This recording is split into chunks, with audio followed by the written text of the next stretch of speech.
One of the other things that we like to do and leave you with on the show is something that we call our Whissel Widget of the week. This is something that we're utilizing in our business that either makes us more money, saves us time, or just helps us have more fun. Did you come up with yours, Brian? I did. Okay, go for it. It's actually something we're utilizing right now in our new seller funnel.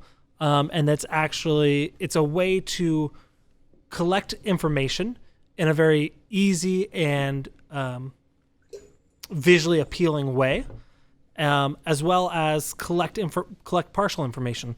And that's using a service called Typeform. I checked. I don't think we covered it before. But Typeform is a way it's basically a survey that you can embed or put a link up somewhere. And the really cool thing about this that I don't know of any other service there, I'm sure there are, but I don't. Spilled my water. Yes, I did. I don't know of any other go service on YouTube if you want to see that. That does this. So if you have 5 questions, but they only answer 3, with any other survey you have, they answer 1, they answer 2, they answer 3, and then they cancel out. They never submitted the form.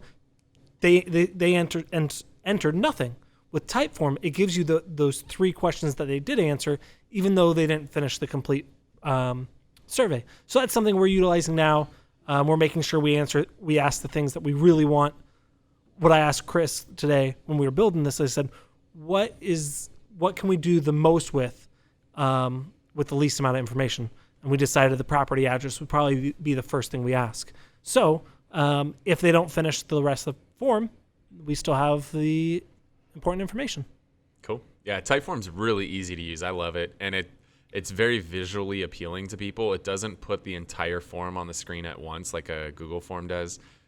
It just makes it very simple. It's not intimidating. It's very approachable. So I do love Typeform. And it integrates so you can connect with Zapier and send that information out to a ton of other systems. So cool. What I got today, this is something that I'm really big on in marketing, is just tracking and measuring results on things. And I track and measure marketing things, and I also track and measure what my team is doing with things. And a lot of times I'll have a piece of information I tell my team about, like, hey, there's this really cool website. You guys should go check this out. Or there's a great article here. You should go check this out. And I'll post a link to it.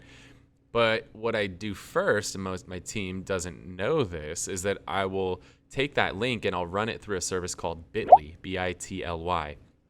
And I throw that link into Bityl. It gives me a tracking link. It also shortens the link. And that's the link I post. And so what I can do is I can see how many people on my team are actually clicking on that link.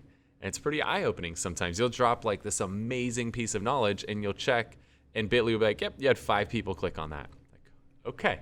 That shows me like I should probably talk about this more because nobody clicked on it. So if I have 40 people on my team and 5 people click the link, that means 35 people, all they saw was the headline and nothing else. So now when I do a meeting, I'll say, hey, I understand I put this post up the other day. Some of you guys might not have had time to read it yet, but I wanted to just summarize it for you, and I'll go a little bit more in depth on it.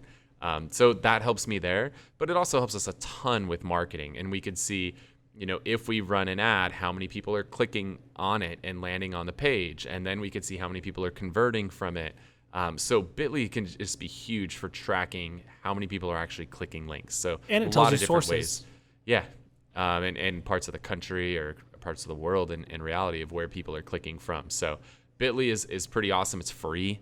Yeah. So highly recommend you guys incorporate Bityl into your business. There's a paid version, but I haven't figured out why. Yeah. I think you can make like your own. And so instead of it being bit.ly/whatever, it could be like brianlovescats.com/whatever. So good. I don't know if that's true. Yeah. I mean, I know it's true, but I don't know if that's Worth what it. Bityl works. Yeah.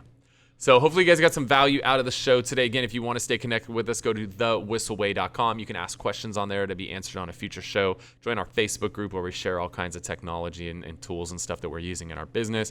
Subscribe to the podcast, the YouTube channel, our referral network, and find out about our upcoming Media Mayor Mastermind events. Thank you so much for tuning in. We'll talk to you next week. See you guys. Wait. Before you leave, I want to share some more tips and tricks that we're using in our business to take it to that next level. Just click right here. And don't forget to subscribe. Click right here.